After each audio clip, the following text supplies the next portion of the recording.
Assalamu alaikum and vanakkam. Welcome back to my channel. Hope you all are safe and doing good.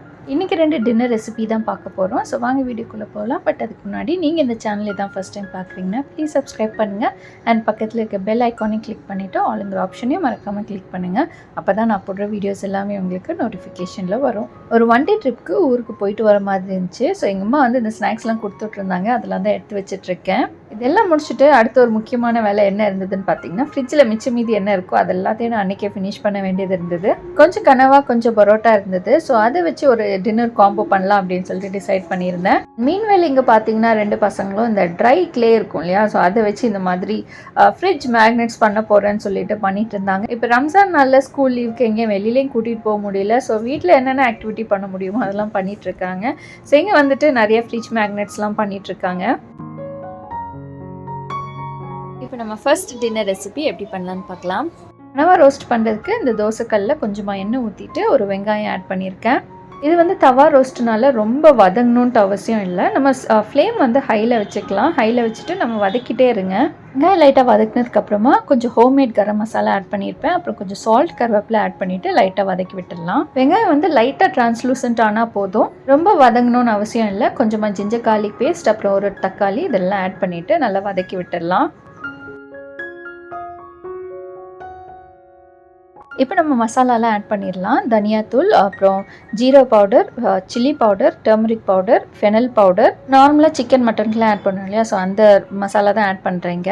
நம்ம நார்மலாக கடாயில் roast செய்கிறதுக்கும் இந்த மாதிரி தவாவில் செய்கிறதுக்கும் நல்ல டிஃப்ரென்ஸ் இருக்கும். இந்த டேஸ்ட் வந்து கொஞ்சம் டிஃப்ரெண்ட்டாக இருக்கும். மசாலாலாம் லைட்டாக பிளெண்ட் ஆனதுக்கப்புறமா நம்ம கனவை ஆட் பண்ணிவிட்டு அதையும் லைட்டாக வதக்கி விட்டுடலாம். இந்த கனவை ஆட் பண்ண உடனே வந்து அதுலேருந்து தண்ணி ரிலீஸ் ஆகும். ஸோ எக்ஸ்ட்ரா தண்ணி வேணும் அப்படின்னா நம்ம ஆட் பண்ணிக்கலாம், இல்லைனா வேண்டாம். நமக்கு செமி கிரேவி ரோஸ்ட்டாக வேணும் அப்படின்னா கொஞ்சம் எக்ஸ்ட்ரா தண்ணி ஆட் பண்ணிவிட்டு கவர் பண்ணி குக் பண்ணி எடுத்துக்கலாம். இல்லை ட்ரை ரோஸ்ட்டாக வேணும் அப்படின்னா லைட்டாக தண்ணி ஸ்ப்ரிங்கிள் பண்ணால் போதும், தண்ணி ஊற்ற வேணாம். எனக்கு கொஞ்சம் லைட்டாக செமி கிரேவி அந்த புரோட்டா கூட சாப்பிட்றதுக்கு செமி கிரேவியாக தேவைப்பட்டது, அதனால் கொஞ்சம் தண்ணி எக்ஸ்ட்ரா ஆட் பண்ணியிருக்கேன். கனவா நல்லா குக் ஆனதுக்கப்புறமா ஃபைனல் ஸ்டேஜில் கொஞ்சம் பெப்பர் பவுடர் அப்புறம் சில்லி கருவேப்பிலை போட்டு நம்ம க்ளோஸ் பண்ணி வச்சிடலாம். சர்வ் பண்ணுற டைம் மட்டும் ஓப்பன் பண்ணி லைட்டாக மிக்ஸ் பண்ணி விட்டுட்டு அதுக்கப்புறம் சர்வ் பண்ணிக்கலாம். புரோட்டா கூட நார்மலாக சிக்கன் மட்டும் தான் சாப்பிடுவேன். பட் கொஞ்சம் டிஃப்ரெண்ட்டாக இந்த வாட்டி கனவா ட்ரை பண்ணலாம் அப்படின்னு சொல்லி தான் ட்ரை பண்ணியிருந்தேன். டேஸ்ட் பார்த்தீங்கன்னா இந்த parotta and beef roast or beef fry taste இருக்கு இல்லையா, ஸோ எனக்கு கிட்டத்தட்ட அந்த ஒரு டேஸ்ட்டு தான் இருந்துச்சு. ஸோ நீங்களும் இந்த ஒரு காம்போ ட்ரை பண்ணி பாருங்கள்.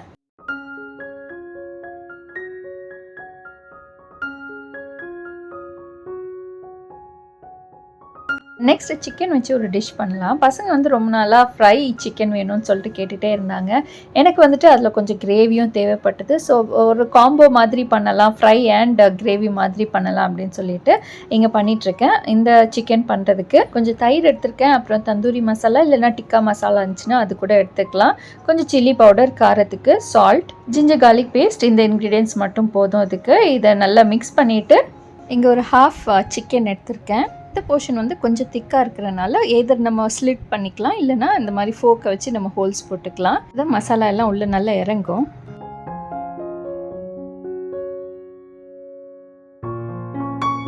இந்த சிக்கன் மினிமம் ஒரு ½ அன் ஹவராக மேரினேட் ஆகணும். அப்போ தான் அந்த மசாலா எல்லாம் நல்லா அப்சர்வ் ஆகும். ½ அன் ஹவருக்கு அப்புறம் இந்த மாதிரி சிக்கனை ஃப்ரை பண்ணி எடுத்துடலாம். சிக்கன் ஃப்ரை பண்ணி எடுத்ததுக்கப்புறமா இன்னொரு கடாயில் நான் சிக்கன் ஃப்ரை பண்ண ஆயில் இருக்கு இல்லையா, அந்த ஆயில் தான் இங்கே எடுக்கிறேன். இது ஒரு 2-3 டேபிள் ஸ்பூன் எடுத்துக்கலாம்.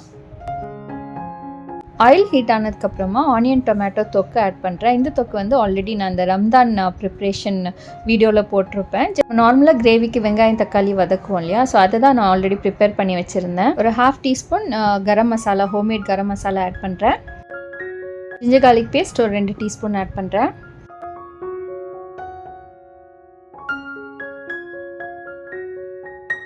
Turmeric powder ½ teaspoon, chilli powder வந்து நம்ம காரத்துக்கு ஏற்ற மாதிரி ஆட் பண்ணிக்கலாம். நான் இங்கே 1 டீஸ்பூன் ஆட் பண்ணியிருக்கேன். லாஸ்ட்டில் வந்துட்டு நான் க்ரீம் ஆட் பண்ணுவேன். ஸோ சில்லி பவுடர் வந்துட்டு கொஞ்சம் ஜாஸ்தி ஆட் பண்ணிக்கலாம். க்ரீம் ஆட் பண்ணும்போது அந்த காரம் வந்து கம்மியாகிடும். அதுக்கப்புறம் கொரியாண்டர் பவுடர் வந்துட்டு ஒரு 3 டீஸ்பூன் ஆட் பண்ணியிருக்கேன். ஜீரா பவுடர் ஒரு ½ டீஸ்பூன், அப்புறம் ஃபெனல் பவுடர் வந்துட்டு ஒரு ½ டீஸ்பூன் ஆட் பண்ணியிருக்கேன். இது நல்லா மிக்ஸ் பண்ணிவிட்டு மசாலாஸோட ராஸ்மெல் போனதுக்கப்புறமா ஸ்டவ் ஆஃப் பண்ணிடலாம். இதை வந்து நம்ம பேஸ்ட் பண்ணணும். ஸோ கொஞ்சம் கூல் டவுன் ஆனதுக்கப்புறமா நம்ம மிக்சியில் போட்டு பேஸ்ட் பண்ணி எடுத்துக்கலாம்.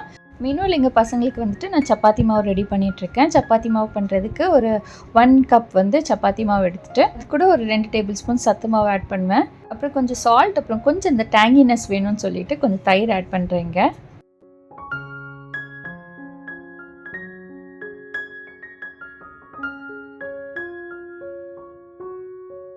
இது ஒரு 10 மினிட்ஸ் அப்படியே விட்டுடலாம். மீன்வேல் அந்த கிரேவிக்குள்ள பேஸ்ட்டை வந்து ரெடி பண்ணிடலாம் இப்போது. அதே கடாயில் கொஞ்சம் பட்டர் எடுத்திருக்கேன். பட்டர் நல்லா மெல்ட் ஆனதுக்கப்புறமா ஹோல் கரம் மசாலா ஆட் பண்ணிடலாம். இதில் வந்துட்டு ஒரு சினமன், ஒரு பே லீஃப், 5-6 கிராம்பு ஆட் பண்ணியிருக்கேன். பேஸ்ட்டை வந்து இதில் நம்ம ஆட் பண்ணிடலாம்.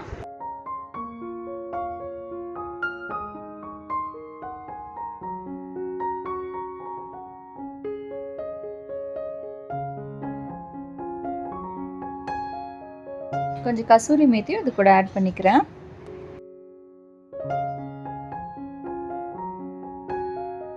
கிரேவி வந்து ஒரு 5 to 6 மினிட்ஸ் பாயில் ஆகட்டும். நம்ம கவர் பண்ணி வச்சிடலாம். நல்லா பாயில் ஆகி அந்த ஆயில் வந்து செப்பரேட் ஆகும்போது நம்ம ஆஃப் பண்ணிடலாம். ஆஃப் பண்ணிவிட்டு சைடில் வந்துட்டு நான் இங்கே பட்டரில் வந்துட்டு கொஞ்சம் கார்லிக் அண்ட் கொரியாண்டர் லீஃப் வந்துட்டு சாட்டே பண்ணுறேன். கிரேவி நல்லா பாயில் ஆனதுக்கப்புறமா நம்ம அந்த க்ரீம் இருக்கு இல்லையா, ஃப்ரெஷ் க்ரீம், அது கொஞ்சம் ஆட் பண்ணுறேங்க. ஃப்ரெஷ் க்ரீம் ஆட் பண்ணிவிட்டு ரொம்ப நேரம் பாயில் பண்ணக்கூடாது. ஒரு 2 to 3 மினிட்ஸ் கவர் பண்ணி குக் பண்ணிவிட்டு அப்புறம் ஆஃப் பண்ணிடலாம். அந்த கிரேவியில் கொஞ்சம் எக்ஸ்ட்ரா ஃப்ளேவருக்காக இந்த வெஜ்ஜீஸ்லாம் ஆட் பண்ணுறேன். இங்கே வந்து ஒரு red and yellow bell peppers எடுத்திருக்கேன். இது வந்து க்யூப்ஸாக கட் பண்ண போகிறேன். இது கூட கொஞ்சம் டொமேட்டோ வந்துட்டு அந்த சீடோட பல்ப் வந்து நான் எடுத்துட்டேன். வெறும் அந்த அவுட்டர் லேயர் இருக்கு இல்லையா, அது மட்டும் தான் நான் எடுத்திருக்கேன். அப்புறம் ஒரு சில்லி வந்து இந்த மாதிரி கட் பண்ணி எடுத்துக்கலாம். ஜிஞ்சர் வந்து ஒரு 1 inch அளவுக்கு எடுத்திருக்கேன். நல்லா தின் ஸ்ட்ரிப்ஸாக கட் பண்ணி எடுத்துக்கலாம்.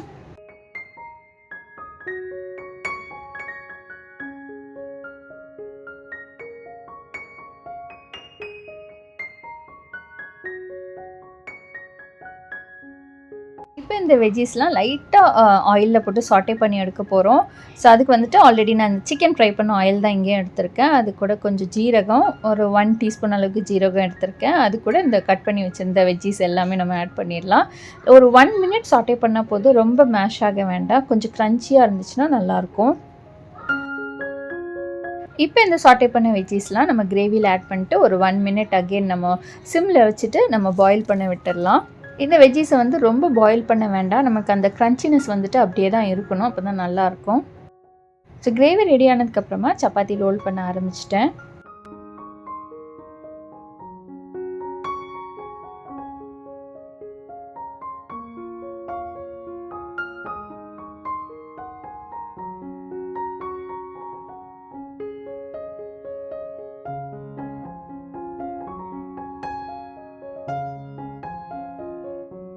இப்போ இந்த சப்பாத்தியில் லாஸ்ட் ஸ்டேஜில் நம்ம அந்த பட்டரில் கார்லிக், கொரியாண்டர் லீஃப் சாட்டே பண்ணி எடுத்திருந்தேன் இல்லையா, ஸோ அந்த பட்டரை தான் நான் இங்கே ஸ்ப்ரெட் பண்ணுறேன். ஸோ ஒவ்வொரு சப்பாத்திக்கும் இந்த மாதிரி டாப்பில் வந்து இந்த பட்டர் வந்து ஸ்ப்ரெட் பண்ணி விட்டோம் அப்படின்னா கொஞ்சம் ஃப்ளேவர்ஃபுல்லாக இருக்கும் நமக்கு.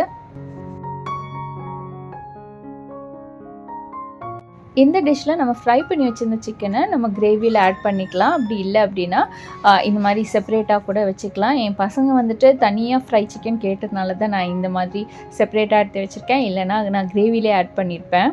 இப்போ இந்த சிக்கன் மேலே என்கிட்ட அந்த கார்லிக் பட்டர் வந்து கொஞ்சம் பேலன்ஸ் இருந்தது. அதை வந்து நான் ப்ரஷ் பண்ணி விட்டுறேன் இதில்.